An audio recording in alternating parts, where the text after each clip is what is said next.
nightmares in my head. I fear that the thoughts build up until I can't hear, that my mind fills up into a creature, and it haunts me somewhere much deeper.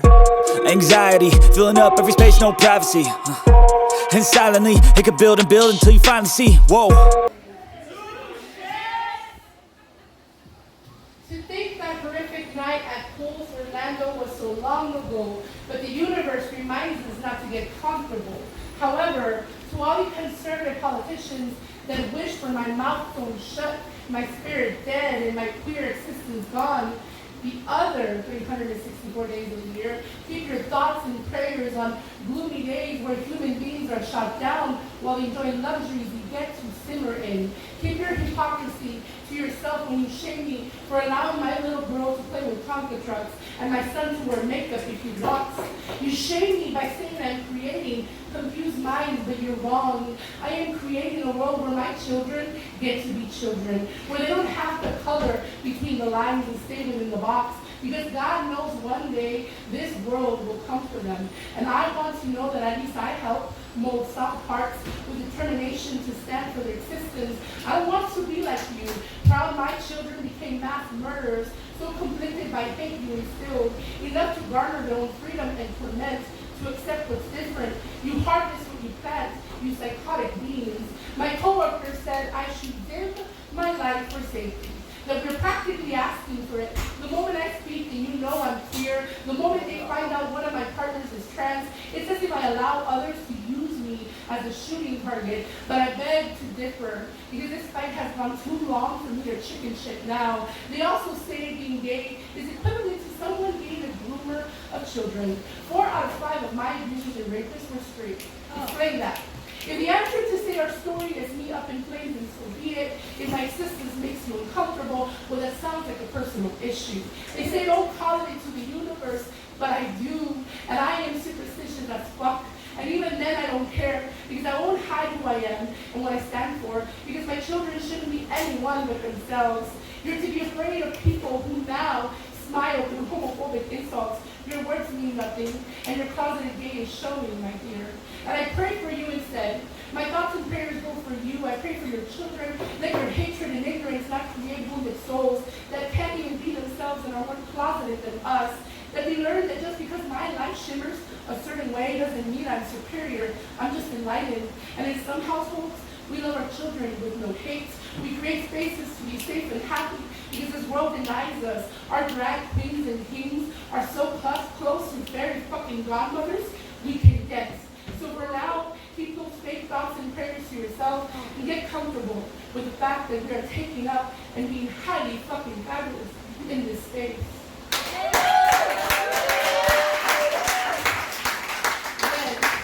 Red reminds us of fire, reminds us of hell, reminds us of blood. Red reminds me of puta red. First time my mom noticed I bought red panties, she gave me a stare that could kill. 20 Hail Marys couldn't have helped me, because according to her, women wearing red panties evoked the wrong perception. I thought we were beyond the scarlet letter in Mary Magdalene. She said, wear red, y la gente pensará que eres una puta, a hussy, loose, immoral, degenerate woman, porque eso no es de Dios. And memories of my dad packing condoms in my brother's Christmas gifts and saying, girls don't need conversations about sex or safety because we are saving ourselves for marriage with constant. So even so pleasure was out of the question, but I'm done. I'm done with wearing white panties, because this taboo shit would have saved a broken heart, a divorce, and saved many from sexual diseases. Because I'm done with my cultura sexualizing me, but not allowing us to be sexual. Because not giving me sex education is taking my power, because my cultura is thirsty, and we confuse forever love with fast hot ass. Because I no longer care my mother's gas when I do or wear what I want, because I can have it all. Mi santa, mi puta. And I'm now clear. And I'm not clear about my requests. Yes, you can spank me, touch me this way. Yes, you can choke me, pull my hair. Yes, you can wrap your thighs around my face. Let me tell you what I need, where and how. Yes, I love to be on my knees, but no, you can't spend the night. You can't spend the night. No, you can't call me yours. My needs are are mine. Mother says I'm going to hell, well good, because her version of heaven doesn't entice me. I'm bringing my seat to the table, and if it has a dildo on it, then so fucking be it. No longer are we confusing love with temporary gratification. I will feel no shame, because gone are the days where I trigger for fucking cattle, mules, and horses, because life is hard, and some days all we need is to get off. And other days I want more, because I want it all. So if I have to light the match that will burn me at the stake, so be it. And at the end of the day, puta, it's not the worst of insults I've heard. And if it means I can forever now wear panties, it's worth it. The more you say, the harder it is to put my mind at rest. My heart races beating drums in my chest. Boom, boom. My archaic rhythm, my heart aches for you, and slowly my entire body breaks. Crumbling down, I tumble down, crash. The waves break and the oceans quake. The world itself ceases to revolve. The air I breathe suddenly a poisonous gas. Gasping, I am gasping for air, but unable, and suddenly I take my last breath. Your eyes connect with mine, and I'm back. Now there's anger in your voice. You yell, asking, where have you been? Where has your mind gone? Where did you all go wrong? I try to answer, but my lips quiver.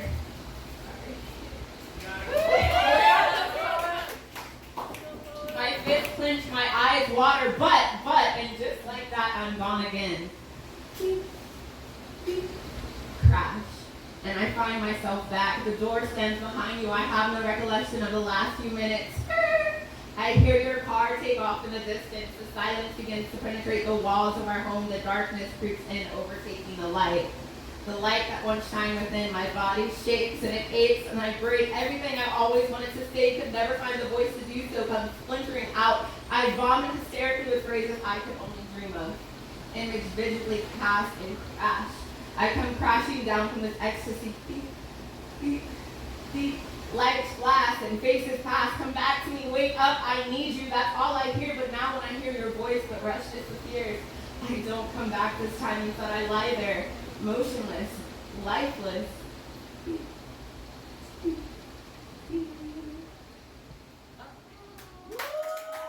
Hella new shit. Shit is hella new. Like, I don't even know if it's finished or whatever, but here it is. Work it out. On the word nigga, and why the palm-colored persons are prohibited from its use. Look, I get it. Your colonizer claws are unaccustomed to that which you cannot contain, that which you cannot consume, that which you cannot contort from its origin and pretend that it was always yours. You do not comprehend the word can't, or conditions, or compassions. I get it. You were born to believe in your candor, in the righteousness of your words. You can't contend with any other truth but your own, but the truth is capricious, subject to change whenever you see fit. Call it erasing critical race theory from a syllabus. So now we have taken what was once used to chain us to callousness and made it our own, and you're just gonna have to deal with it. The English language is an amalgamation of stolen tongues, tied together with tattered ropes that bind like chattel slavery, a consortium of rules that are meant to be broken, one of which is the use of the suffix er. It can be used to make that which is large, larger, or small, smaller, can distinguish that which you teach from the teacher, the mill from the miller, the black person from the nib. Your ER was word made weapon, so we have confiscated it for the greater good.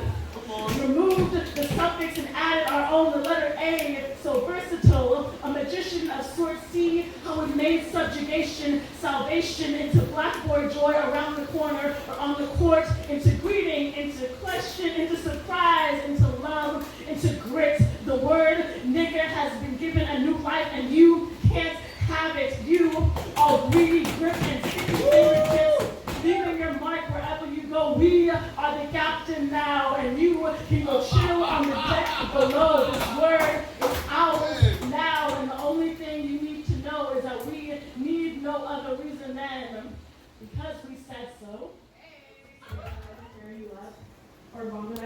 have cars, or fees I paid at fucking Airbnbs, or how many apologies I spewed to all of our family and friends, you never admitted you had a problem. Do you know how dramatic I felt on my knees crying and begging you to cut back on drinking each time we got kicked off of a plane, or out of a bar, or escorted out of a concert? Do you know that sometimes I still wonder if I made it all up? Because you convinced me that it was always someone else's problem. Never something inside of you, never something that your dad and your brother struggled with too. And despite that, I still let you drunkenly pin me down and turn me around and say I liked it like that. They say it isn't rape, because I never did say no. Even though no wasn't an option. When you're married, things are expected. Or at least that's what you told me. And no one tells you how coercive expectations can be. Yet, in the disintegration of our marriage, I will gladly take the blame. Because I know it's an easier story for you to tell. The one of infidelity and indifference. The one where I'm the villain and all you did was try to be a good husband to me. And everyone believed you. Because you never did admit to having a problem with alcohol. And I always carried you up the stairs, and cleaned up your vomit, and paid the fees, and apologized on your behalf, and never said no. I never shared my struggles. Because when you're married, things are expected.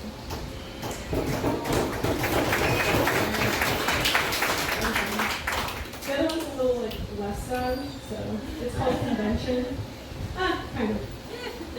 After I ended my marriage with a quick digital signature, as easy as you can sign the bill at dinner, I thought I would close myself off from romantic love. After I cried on planes and in cars, in the office bathroom, and in my Zoom therapy session once a week, I couldn't imagine trying to be vulnerable with anyone other than myself and the woman I paid $50 an hour a week. Especially after I tried and failed to mold myself into the type of person I thought happiness would come to. I followed the conventional blueprint, marriage, dogs, a house, yet I felt a lack of something. I felt suffocated. I wanted not more, but different. And how do you tell someone that? How do you admit that the entirety of your marriage was based on societal norms that you bought into? So after the digital ink dried and my marriage ceased to exist, I decided I was better off being alone, with no one to hurt or be hurt by. But then, by some unconscious decision, I cracked my heart right back open. And maybe it won't work out, and this wall will have been for nothing, and I'll have to leave this more bruised and battered than I entered it. But isn't that what life is all about? Loving and losing and figuring it all out as we go. But still, sometimes I think about calling this all off, and doing the intricate ways in which we've entangled our lives together by accident, bearing the vulnerability we so carefully shared with each other. Because I'm afraid of caring for someone more than they care for me, of getting hurt, of fucking it all up all over again. Because maybe I'm not meant for conventional happiness. Maybe I'm only allowed to find solace in the little pockets of happiness that the universe allows. And maybe lying next to you in this unconventional pocket of happiness is enough. Thank you.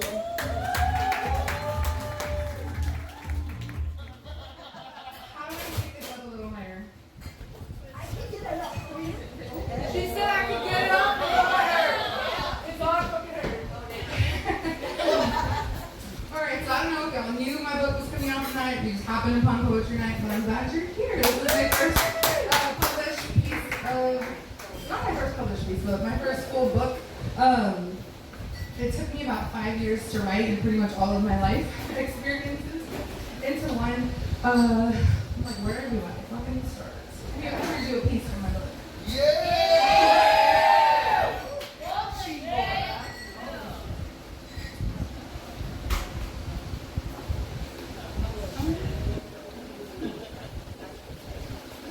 If you've never heard my poetry, then you should know this book is about a man named Matt.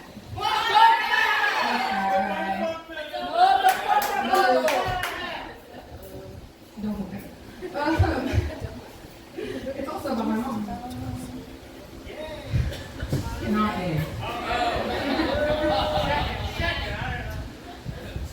My mama has always had a giving heart. It is one of two things she passed down to me. She gave me her heart and her willingness to always place it in the hands of men who don't deserve it. My mama loves everyone except for me. And I love everyone except for myself. She and I, por la misma corazón. What a gift I have been given.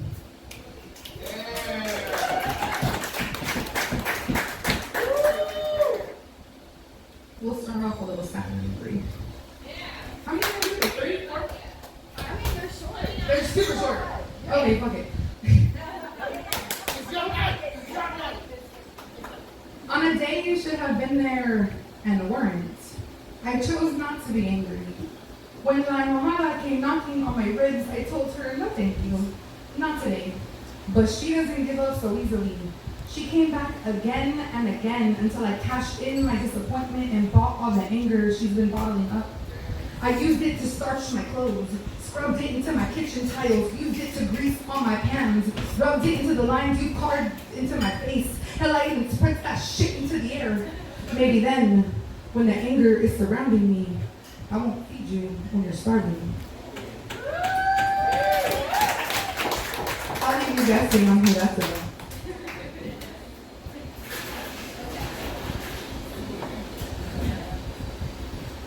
I literally have been running around like a chicken with my cow all fucking day.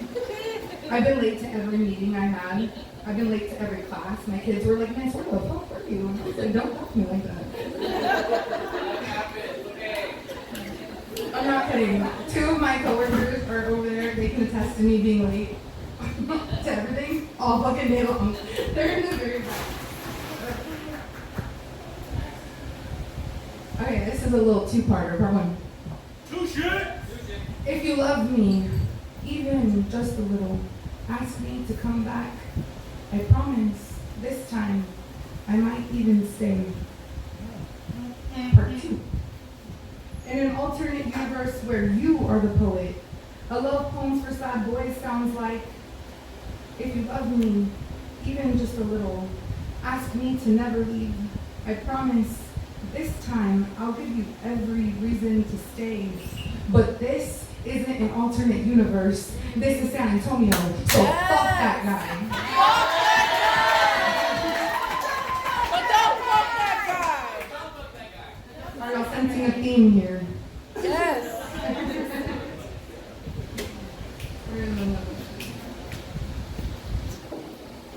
I'll do one more from my book, and then I want to end it with one of my other pieces. I don't want to take on this time, even though it is kind of whatever. I'm not going to cry for the next one. So. License, baby. My tia places a little glass jar of honey in front of me and tells me to write his name, mija. Write down his name. Did you know honey was used as a preservative? My mother used to keep her own honey jars. Used to write down the names of men hoping to keep their names sweeter for just a little while longer. She used to watch as her sister honey-dipped old Spanish spells. Now I watch as my tia gives me my own honey jar. His name, mijo. Write down his name. And I write graduation, a good career, a published poetry book. I slip her my list and she understands. There are so many better things to ask our ancestors for than a man.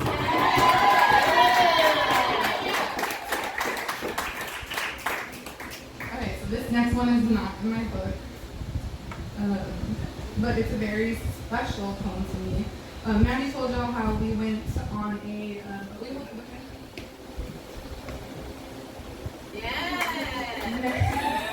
Mandy told you how they went on a trip to Florida. During that trip, I made an edit to this poem. Oh no, am I going to be able to get through this one? Oh shit. I'm never crying up here. I'm crying here. Even though, you know, my name's already excited. Anyway, I'll explain the line I added after I read it. Do you know what you get when you have a 14-year-old boy plus his 7-year-old baby sister minus one mother? A young man who never had the chance to be a child, who became the father neither of us had, but both of us needed. When I was a little girl, my brother used to to read me bedtime stories. Through tear-filled eyes, he pushed past his frustrations and pulled words from the page, searched for plot lines behind every glow-in-the-dark star he glued to the iron night sky ceiling. It took me years to understand my bedtime stories never came from those pages, but rather his imagination. Do you know what you get when you add a 14-year-old boy plus his 7-year-old baby sister multiplied by dyslexia? The greatest blessing I have ever been given. My brother, a boy who couldn't read, gave me the gift of storytelling, taught me how to fuel my imagination with frustration, taught me how to imagine a life outside our circumstances. My brother taught me children are so much more than their circumstances. At school, he was labeled as a fucking problem, combative, unmotivated, too unruly for even the gang unit. The sweetness in his honey-colored eyes was missed. No, ignored. It would be years before I learned of the school-to-prison pipeline and how my brother was almost lost to it. I became a poet, a teacher because of a boy who couldn't read, and although we now live 142 miles apart, I see my brother every day in the 142 faces who come into my classroom. I see him in Julius's sweet smile before he was shipped off to DAP. I see him in the pain on Preston's face when he tells me this will be his last day of school. Pain that can only come from protecting your mother at the expense of your own freedom. I see him in Xavier, who laughed and giggled his way through my 6th grade classroom, but was hardened by the hood by 8th. I see my brother when Abigail tells me another teacher told her all she'll ever be is a stay-at-home mom with a bunch of kids. I see him in Benny, who tries every day to become better, in Ismail's intelligence, in James' laughter that floods all of the F building, and the love 15-year-old Nick has for his daughter. I see him in Jonathan and Caesar and Andrew as they claw for any life raft that can save them from the pipeline too. I see him in Arturo's kindness, in Jose and Gilbert's unwavering self-respect, and Ruben's soft corazon. I see my brother. I see you. Each a glow-in-the-dark star making up the constellation of our future. I see Ernesto. I see all of you, and look at how brightly you shine.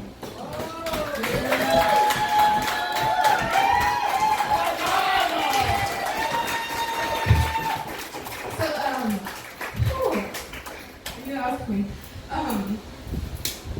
The line that I added in was in the love 15-year-old Nick has for his daughter. Nick passed away a couple weeks after I added that line into the poem. Thank you.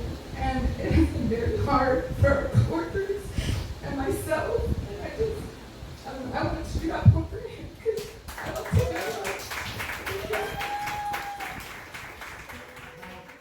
Brand spanking new shit. Let's see how it goes. Hopefully, it's not. Got paid to be here. This poem is called Wild Shit Happens in the Hood All the Times, and sometimes it's real and sometimes it's not. That's what I do. I like the long sentence. That's what I go. Rainy November sits on the city's skin like a cold ocean, and I am meandering on its shoulders, shambling towards the corner store for cigarettes and liquid death. And it's then, across the way, I spot the homie Rodney, the local vato from around my area who swears on crystals, hallucinogenic mushrooms, and Bud Light, and he is soaked in the same wet as I. It is then I see Rodney aflame with something on his mind, and he runs up on me, jaywalking, crossing 4 lanes and dodging 6 cars going 30 miles an hour, and says, "Bruce, you ain't gonna believe it!" I say, "What, fool?" He says, "I saw a cool guy." I say, "Who?" He says, cool guy. Check it. I was out by Woodlawn Lake, and 3 dudes were trying to jump me, and splash, out the water, the ducks and the geese trip out, and the ravens and the grackles flew off, and the tadpoles and the turtles started acting crazy, and out of the beach in Lago, este vato cool guy way. Ese bust out the water on the west side, homie. He had some fresh Adidas chocolates with wings on the side and shit. Choom. He was flying and jumping, color process, and scared away the 3 vatos trying to beat my ass. He flew down all like,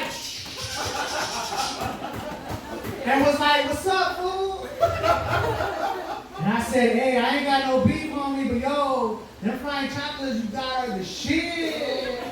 Homie looked like a young Edward James almost mixed with Carlos Santana.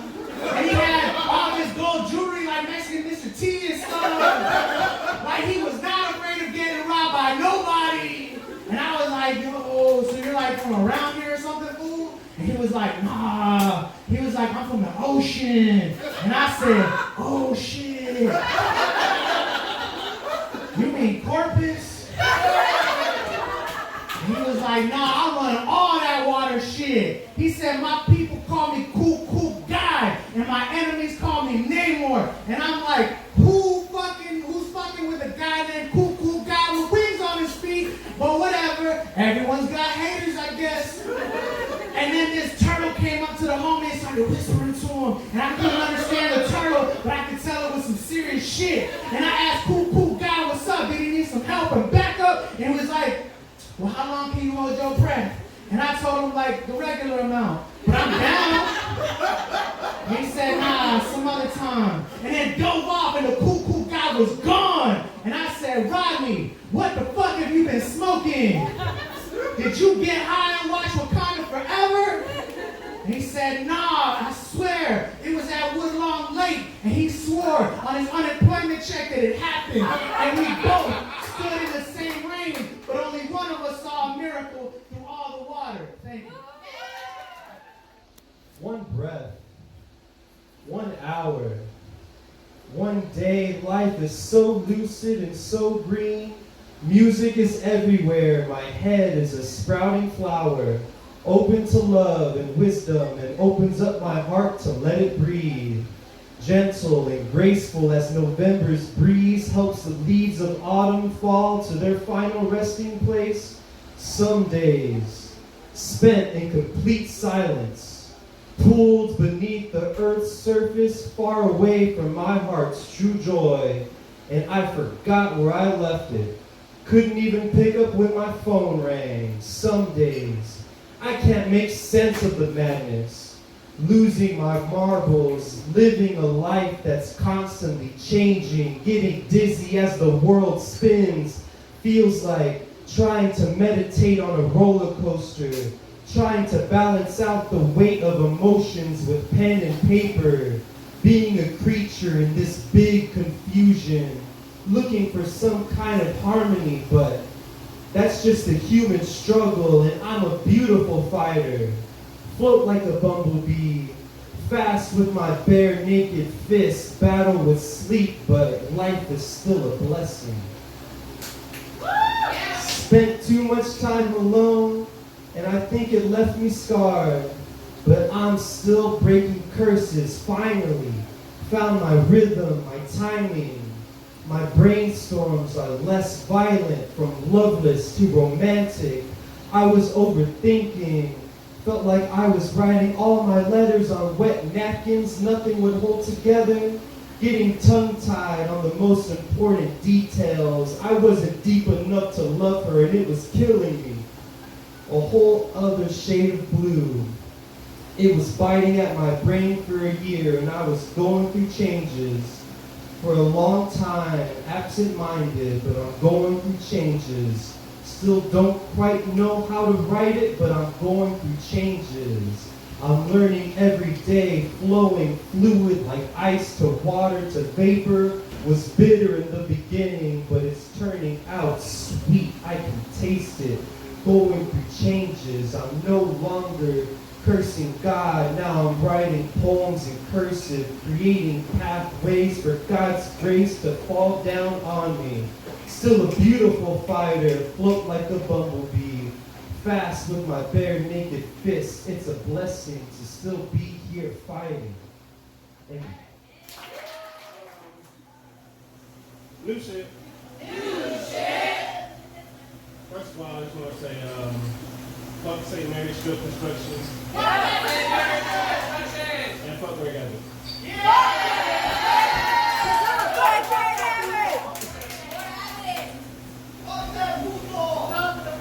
Clickety clack, clickety clack, clickety clack, clack, clack, tap, tap, clickety clack, clack, clack, clack, clack, clack. Wednesday nights, tastes like 2 a.m. masala tacos, corn tortillas with extra onions and cilantro, and a dime bag of salsa verde.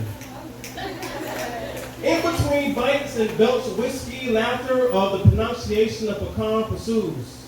It's pronounced pecans, not pecans. And if you're Irish, please stay out of it, because nowhere in hell is it pronounced peckins. Clickety clack, clickety clack, clack, clack, tap, tap, tap, clickety clack, clickety clack, clack, clack, clack, clack. Monday mornings fucking sucks. My head is pounding, eyes red as the devil's. Sunday night spent overindulging in his cut has me clutching for life. Metalheads. Memories of Corey's voice slams and echoes between my temple walls. Metalheads. I kneel and rock back and forth in front of my porcelain goddess, begging for forgiveness. Metalheads. Hoping that I don't vomit, but knowing I will. Metalheads. Clickety clack, clickety clack, clickety clack, clack, clack, tap, tap, tap. Clickety clack, clickety clack, clickety clack, clack, clack, clack, clack. How can a writing workshop turn into a head-banging rock out, which leaves me hungover? That's the battle, motherfucker! You would know if you were listening. Clickety clack, Rooster's fucking Chromebook. These are the sounds as he pounds the keys, drumming up bars of tall tales, fantastical intergalactical wars, love and grief. Tap, tap, tap, the rhythm of backspace. Guess he made a mistake. This tune solidifies that I don't have to be perfect. Shit happens. Clickety clack, keep working. Clickety clack, but the words just won't come out. Clickety clack, I take another shot, pour another red cup of wine, hoping the words will come to mind. Clickety clack, clack, clack, clack, clack. Hours pass, fingers still gripping like pen, staring at a blank page, mind lost in the clacks. The conference room transformed into a dark bar. I look to see Rooster's blue sweater morphed into a black MandyCore sleeveless t-shirt, revealing hardcore patches of tattoos. No longer am I lost in the clacks. No longer am I lost in the taps. My fingers snapped and eclipsed. Poetry isn't all about writing, but having experiences. These were all my poetic-induced experiences. It was his drumming on the Chromebook causing me to reflect, reminding me that I don't have to put myself under so much pressure to write, but I can simply relax, have fun, and headbang. So long live that Chromebook, Devil's Cut Whiskey, Lone Star Beer, Hondros, Asada Tacos, and last but not least, in the voice of Corey, Metalhead. About finding out that my abuser is abusing somebody else. It's called I'll Never Forget You. Despite shredding all evidence of our time together, you linger. Not like a song that's stuck in my head on a loop. You linger like bonfire smoke on my favorite jean jacket. Scents have always been a harbor of memories for me. A boat that begins to sink when things get too deep. The buttons of my body fall off, unable to hold myself in one piece. The blues, a hue I know well, the sadness I feel inside starting to swell. The only way to rid the scent is a long, hot wash. So how many showers can I take to scrub your hands away? How many blunts can I smoke to keep thoughts of you at bay? How many years have to pass before the scars start to fade? How long before I don't get sick of the sound of your name? I knew I wouldn't be the last to choke on your smoke. That doesn't make it any easier to cope.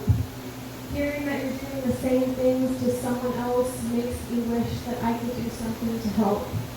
But it isn't up to me to fix what you broke. I'm still trying to mend this body of mine. Please tell your family to leave me alone. I don't want to remember those terrible times. Huge shout out to Darian because your book, I cannot wait to read all of it in its entirety. I know when I start reading, I'm going to be like, next. And then my kids are going to see me in class reading and be like, sir, what are you reading? Hold on, you can't read this yet. Next. Maybe I'll be like, I mean, they're in 7th grade, they can deal with it. So, speaking of 7th grade, this is new shit. New shit! Let this know. and it's about 7th grade. Why I always end up back in 7th grade? How do I always end up back in 7th grade? It was going to be my first year teaching, and I found out I was going to be teaching 7th grade writing, to which my soon-to-be college-graduated mind had 2 responses. Fuck yes, a check. A job, hallelujah. 2, fuck, I hated 7th grade. 7th grade is when I started Catholic school and down a path of force-fed self-hatred in the shapes of the body and blood of Christ, which I didn't overcome until I found the faith and power in myself to tell those who condemned me that God loves all of his creations. 7th grade is when I confirmed feelings I had long been denying after accidentally swiping my hand through Gustavo Mado's perfectly taught soccer player butt cheeks while in procession to receive communion. Actually happened. Right between his butt cheeks. Yes, Jesus. I'm a faggot of the highest caliber. Sodomy is my favorite pastime. What is your major malfunction, Diego? To sodomy! Sorry, Corey, I had to say it. You son of a bitch! Thank you. 7th grade is when I was sexually harassed and bullied. The unwanted attention and hands of 2 boys would never understand the internal war happening in my mind, because I did want their touch and their attention, but not as a victim of their anger and self-hatred. Now I know what true love is, what it feels like, and what it feels like deep down inside. Tonight, I had to pull aside one of my queer 7th grade babies because I found him alone with his 8th grade boyfriend and his friends. He was the only 7th grader among them. As I looked into his eyes and reminded him about what I said in class, enjoy the opportunity to have a boyfriend and feel what love, or their idea of what love is, feels like, but don't be dumb. Be safe and go slow. Reminding him that I wouldn't say anything if I didn't care about him. His telling, I know, sir, and Brandon, gave me delight. Because here we are, a queer teacher and elder in the heart of San Antonio, speaking to and guiding a queer boy in his journey of self-discovery. This is why I think I always end up in 7th grade. Because the boys and girls and everything in betweens like me who needed someone they knew was on their side and understood where they were coming from and loved them unconditionally. Thank you.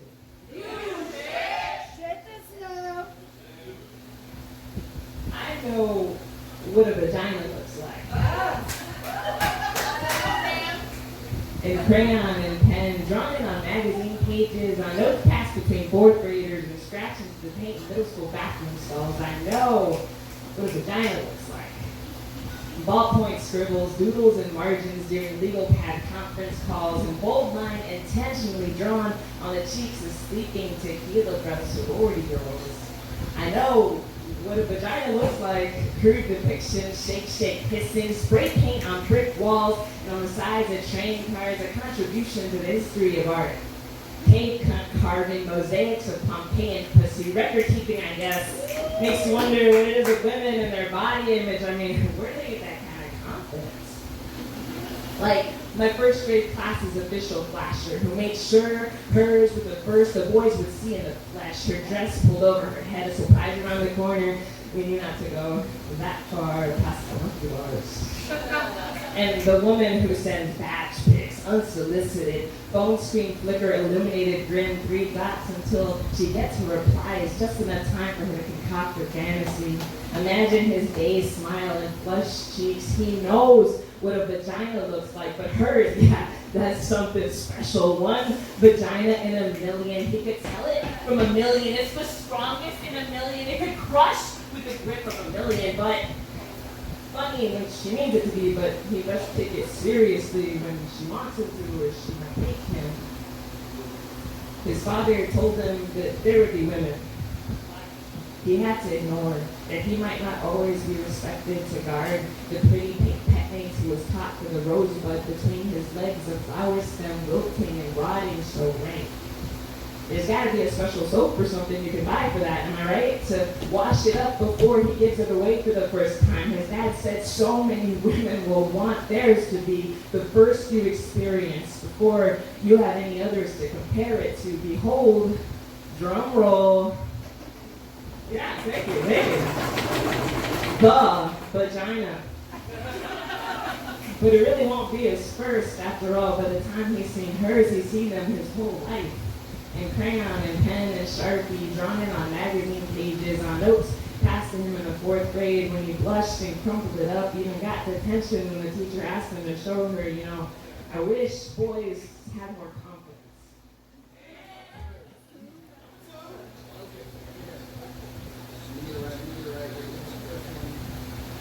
The first one was oldie but goodie.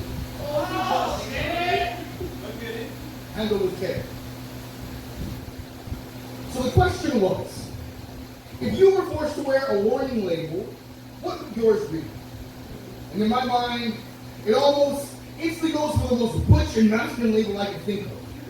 Explosive. Dangerous. All the while avoiding fragile.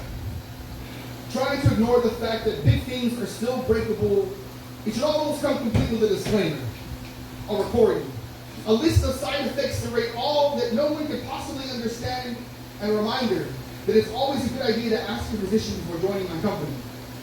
Some days, I'm a steel tank, ready and willing to go to war without a second thought, but most days I'm not. More rust of redemption reminds me of the warnings slapped on us through our history. I have this stamp on my side that says return to sender, that my ex promptly put on me after our breakup. I'm pretty sure there's one on the back of my head that says damaged goods. I got that when I fell off the bed when I was just a baby. I have dangerous sprawled on my right arm. Right arm. After the bar brawl that put my opponent out just after one hit. I have caution, heavy object, written on my left butt cheek. After breaking about my 5th plastic chair, I have warning, flammable gases written on the other. I have contents maybe etched on my eyelids. Don't let this burly beard fool you, I'm a crying. I have explicit content scribbled on my lips. From all the swear words and scriptures that I spit, I have fragile, written like a banner across my chest. Cautioning all those who enter here, this is breakable. It's made of stained glass. And it's been put together one too many times to be handled by someone careless, who could care less about the notions of a fragile heart. There is something about broken people, y'all. Something magnetic that brings them together.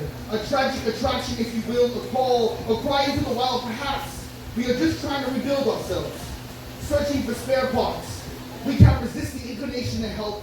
Mechanics, all with the same goal, to feel complete, to escape obsolete, to feel wanted and new. These engines may be worn down, but we're just happy we can run. We are nothing more than mechanics, nothing more than machines, nothing less than human, built with a purpose, albeit a mystery, built beautifully, broken, created in the image of our Creator. We are nothing more than devils, and nothing less than saints, imperfect and incomplete, as only some assembly is required. We all have the capacity to create and to destroy. All of us come complete with glass hearts, some of them more broken than others, none more durable than the rest. I have met people just like myself, walking junkyards with books of warning labels. But every warning comes as a reminder. Even damaged goods have warranties. If you don't feel like trying, remember that your labels are only labels, and you are a creation, not a collection. Warning labels are there not to avert you, but to let you know that you hold something of worth. Be careful. We are more than broken chairs and bar brawls, more than our exes. They don't define you, but they define what others expect of you. So I'm curious what your warning labels might read. Thank you. This next one, I don't know if you guys heard, but the feds made us aware as queer people that we are in danger. Yeah, bro. Basically, there have been a slew of either assaults or threats of assault on drag performers, on queer performers, on queer people everywhere. Not to mention the murders and the mass shootings, right? So, this goes out to my drag queens. There are a few things that make me smile, like a drag queen dragging an unsuspecting crowd member to the back of their nearest public library. Because reading is what? Fundamental, that's right! There's nothing like seeing someone's wig getting snatched when they aren't even wearing one. I love a drag queen. The energy, the comedy, the confidence. A face beat to perfection, hips padded and waist cinched just enough to move the small intestine just a little. Oh, and don't forget the talk, bitch. I'm here for the commitment. I'm here to hear a song mouthed just as it was being sung by Britney Spears herself. I'm here for the pageant queens, the ladies whose hair is closer to any god that I could have found in a traditional place of worship. The club queens who float 6 inches above the pavement, ankles teetering like a game of Jenga. I show up for them big girls. Them fit girls who can drop into a split and move my seat. Yes. I stand you. Thank you for the years of service to the cause, for setting the tone, for keeping our queer heads above water with laughter and glamour, for fashion from whatever your clever mind can fabricate. The fabrication, a sign of dedication that you put the unity in community. A drag queen is defined by Oxford language as a man who dresses in women's clothes, typically for the purpose of entertainment. A definition clearly written by a pale heterosexual somewhere in Oxford, no doubt. You are far more than just a man in women's clothing. You are courage. You are truth in all its glory. You are feminine and powerful, blurring the lines that confine genders, soldiers, and wartime veterans in the front lines. Armed with sarcasm and a color palette for every fucking occasion, beauty, banter, and laughter. There have been drag queens at every pivotal fight for gay civil rights. And lace fronts, handcuffs and handbags. Rain, sleet, or snow, they will show with a smile and a bag of comebacks that will split any care and smooth in two. So this is for you, a toast. May your wig never slip. May your wreaths always hit. May the intent stay fat and may that tuck stay fat, honey. May you always be treated as royalty because you are a queen to me. Happy birthday, and I thought it'd be appropriate if you did it now. So thank y'all for the support, and let's sing happy birthday.